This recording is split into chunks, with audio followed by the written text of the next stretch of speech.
ವಿದ್ಯಾರ್ಥಿಗಳೇ, ನನ್ನ ಹೆಸರು ವಿಷ್ಣು KS. ಅರ್ಥಶಾಸ್ತ್ರ ಸಹಾಯಕ ಪ್ರಾಧ್ಯಾಪಕನಾಗಿ ಸರ್ಕಾರಿ ಪ್ರಥಮ ದರ್ಜೆ ಕಾಲೇಜು ಜವನಗೊಂಡನಹಳ್ಳಿ, ಹಿರಿಯೂರು ತಾಲೂಕು ಇಲ್ಲಿ ಕೆಲಸ ಮಾಡ್ತಾಯಿದ್ದೀನಿ.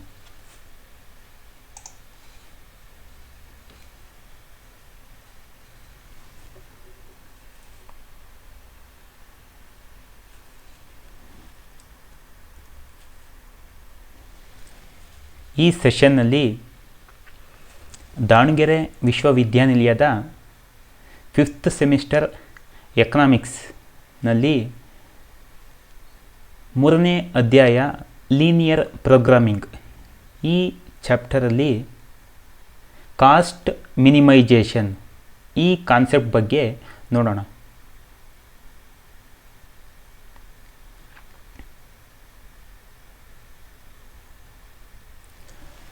Cost minimization. Cost minimization means that the industry achieves cost efficiency by minimizing unnecessary costs associated with material handling, labor use and administration. ಅಂದರೆ ಉದ್ಯಮ ಸಾಮಗ್ರಿಗಳ ಕೊಳ್ಳುವಿಕೆಗೆ ಸಂಬಂಧಿಸಿದಂತೆ, ಶ್ರಮದ ಬಳಕೆಗೆ ಸಂಬಂಧಿಸಿದಂತೆ ಮತ್ತು ಆಡಳಿತಕ್ಕೆ ಸಂಬಂಧಿಸಿದಂತೆ ಮಾಡಲಾಗುವಂತಹ ಅನಗತ್ಯ ವೆಚ್ಚಗಳನ್ನು ಕಡಿಮೆಗೊಳಿಸಿ ಆ ಮೂಲಕ ವೆಚ್ಚದಲ್ಲಿ ದಕ್ಷತೆಯನ್ನು ಸಾಧಿಸುವುದು, ಇದೇ ವೆಚ್ಚ ಕನಿಷ್ಠತೆ ಅಂತಂದು ವ್ಯಾಖ್ಯಾನಿಸಬಹುದು. Some areas of cost minimisation with regards to materials, with regards to labor, with regards to administration or overhead cost. ಅಂದರೆ ವೆಚ್ಚ ಕನಿಷ್ಠತೆಯನ್ನು ನಾವು ಯಾವ ಕ್ಷೇತ್ರದಲ್ಲಿ ಸಾಧಿಸ್ಬೋದು ಅಂತ. ಮೊದಲನೇದಾಗಿ ಮೆಟೀರಿಯಲ್ಸ್ ಸಾಮಗ್ರಿಗಳಿಗೆ ಸಂಬಂಧಿಸಿದಂತೆ, ಎರಡನೇದಾಗಿ ಲೇಬರ್ ಶ್ರಮಕ್ಕೆ ಸಂಬಂಧಿಸಿದಂತೆ, ಮೂರನೇದಾಗಿ ಅಡ್ಮಿನಿಸ್ಟ್ರೇಷನ್ ಆಡಳಿತಕ್ಕೆ ಸಂಬಂಧಿಸಿದಂತೆ. ಈ 3 ವಿಚಾರಗಳಲ್ಲಿ ನಾವು ವೆಚ್ಚ ಕನಿಷ್ಠತೆಯನ್ನು ಸಾಧಿಸ್ಬೋದು. ಅದರಲ್ಲಿ first one is with regards to materials, reducing the cost on materials used for the production in an important methods to control the total cost. ಒಟ್ಟು ವೆಚ್ಚವನ್ನು ನಿಯಂತ್ರಿಸುವಲ್ಲಿ ಸಾಮಗ್ರಿಗಳಿಗೆ ಸಂಬಂಧಿಸಿದಂತಹ ವೆಚ್ಚದ ನಿಯಂತ್ರಣವೂ ಸಹ ಪ್ರಮುಖವಾದಂತಹ ಪಾತ್ರವನ್ನು ವಹಿಸುತ್ತೆ. ಅದರಲ್ಲಿ cost control for the material can be achieved in the following 5 types. ಮುಖ್ಯವಾಗಿ 5 ವಿಧಗಳು: purchasing of materials, efficient utilisation of materials, research and development, inventory control when packing.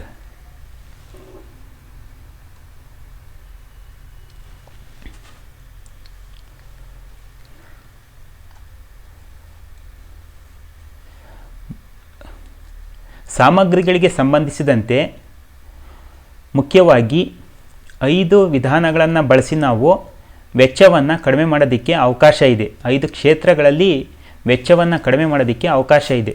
ಮೊದಲನೇದಾಗಿ ಪರ್ಚೇಸಸ್ ಆಫ್ ಮೆಟೀರಿಯಲ್ಸ್ ಸಾಮಗ್ರಿಗಳ ಕೊಳ್ಳುವಿಕೆ. When purchasing materials, machinery or raw materials by low cost sources and by available nearby materials.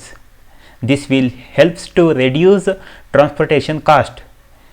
Instead of buying spare parts for production, the industry must produce. ಉತ್ಪಾದನೆಗೆ ಬೇಕಾದಂತಹ ಯಂತ್ರಗಳನ್ನು, ಕಚ್ಚಾ ಸರಕುಗಳನ್ನು ಕೊಳ್ಳುವಾಗ ಕಡಿಮೆ ಬೆಲೆಯ ಮೂಲಗಳಿಂದ ಕೊಳ್ಳಬೇಕು ಹಾಗೂ ಹತ್ತಿರದಲ್ಲಿ ಸಿಗುವಂತಹ ಸಾಮಗ್ರಿಗಳನ್ನೇ ಆದಷ್ಟು ಕೊಳ್ಳೋದಕ್ಕೆ ಪ್ರಯತ್ನ ಮಾಡಬೇಕು.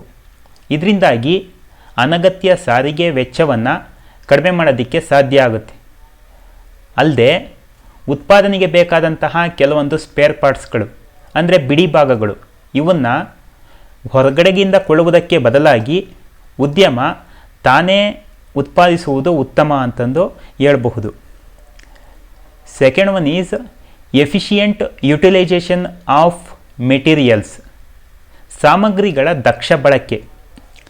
The efficient use of materials is possible when the goods are produced, stored, processed, packed and sold.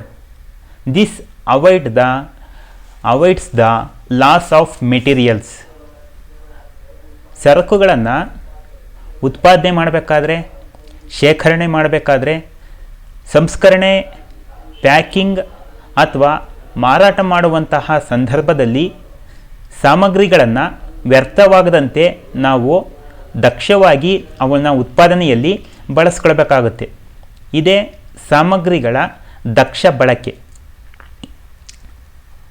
Third point is research and development.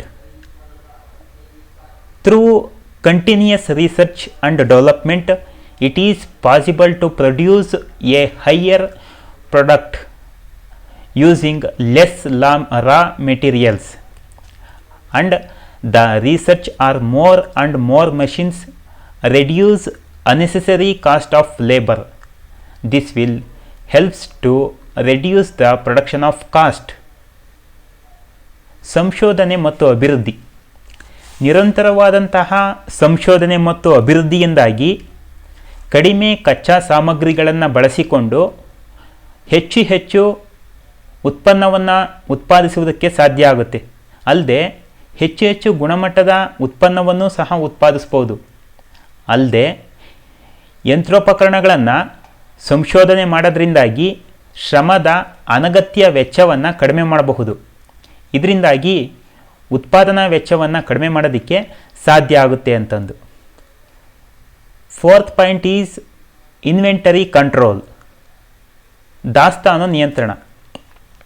The firm has to produce the goods in line with the demand for the goods.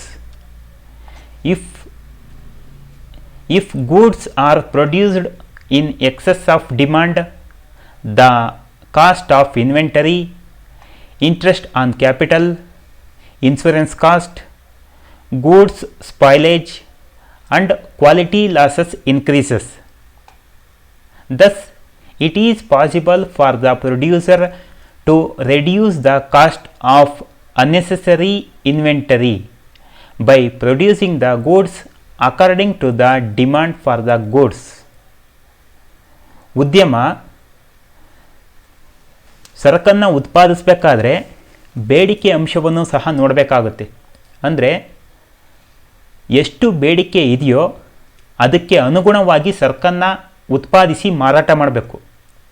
ಒಂದು ವೇಳೆ ಸರಕಿನ ಬೇಡಿಕೆಗಿಂತ ಅಧಿಕ ಪ್ರಮಾಣದಲ್ಲಿ ಉತ್ಪಾದಿಸಿದರೆ ಇದರಿಂದಾಗಿ ಆ ಸರಕಿನ ದಾಸ್ತಾನು ವೆಚ್ಚ ಮತ್ತು ಸರಕನ್ನು ಉತ್ಪಾದಿಸುವುದಕ್ಕಾಗಿ ತಂದಂತಹ ಬಂಡವಾಳದ ಮೇಲಿನ ಬಡ್ಡಿ, ವಿಮಾ ವೆಚ್ಚ, ಜೊತೆಗೆ ಸರಕುಗಳ ಹಾಳಾಗುವಿಕೆ ಮತ್ತು ಗುಣಮಟ್ಟ ಕಳೆದುಕೊಳ್ಳುವಿಕೆ ಇವು ಸಹ ಹೆಚ್ಚುತ್ತವೆ. ಹೀಗಾಗಿ ಉತ್ಪಾದಕನು ಸರಕಿನ ಬೇಡಿಕೆಗೆ ಅನುಗುಣವಾಗಿಯೇ ಸರಕನ್ನು ಉತ್ಪಾದಿಸಿ ಪೂರೈಕೆ ಮಾಡಬೇಕು. ಇದರಿಂದಾಗಿ ಅನಗತ್ಯವಾಗಿ ಮಾಡಬೇಕಾದಂತಹ ದಾಸ್ತಾನು ವೆಚ್ಚನ ಕಡಿಮೆ ಮಾಡೋದಕ್ಕೆ ಸಾಧ್ಯ ಆಗುತ್ತೆ.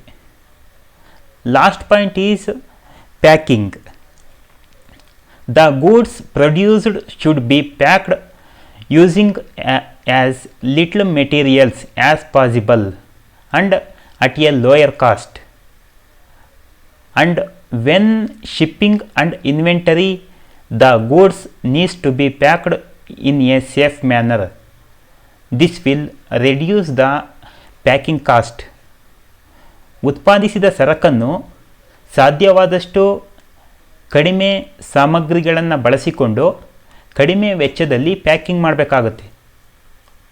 ಅಂದರೆ ಚಿನ್ನನ ಯಾವ ರೀತಿ ಪ್ಯಾಕ್ ಮಾಡಬೇಕೋ ಆ ರೀತಿಯೇ ಮಾಡಬೇಕಾಗುತ್ತೆ. ಅಥವಾ ನಾವು ದಿನಸಿ ಅಂಗಡಿಯಲ್ಲಿ ಕೊಳ್ಳುವಂತಹ ಅಕ್ಕಿಯನ್ನು ಈ ರೀತಿ ಅಗತ್ಯ ಎಷ್ಟಿದೆಯೋ ಅಷ್ಟನ್ನೇ ನಾವು ಪ್ಯಾಕಿಂಗಾಗಿ ವೆಚ್ಚ ಮಾಡಬೇಕಾಗುತ್ತೆ.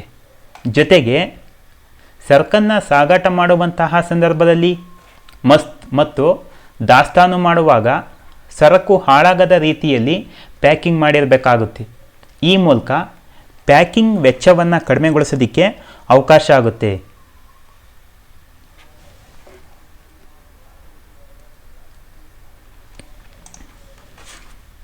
ಇಷ್ಟು ಈ ಸೆಷನ್ನಲ್ಲಿ. ನೆಕ್ಸ್ಟ್ ಏರಿಯಾಸ್ ಆಫ್ ಕಾಸ್ಟ್ ಮಿನಿಮೈಸೇಷನಲ್ಲಿ ಸೆಕೆಂಡ್ ಮತ್ತು ಥರ್ಡ್ ಪಾಯಿಂಟನ್ನು ನೆಕ್ಸ್ಟ್ ಸೆಷನ್ನಲ್ಲಿ ಸ್ಟಡಿ ಮಾಡೋಣ. ಕೊನೆಯದಾಗಿ ಒಂದು multiple choice question. Cost minimisation includes option A cost efficiency, option B minimising unnecessary costs, option C efficient use of labour, option D all of the above. Correct answer is all of the above. Thank you.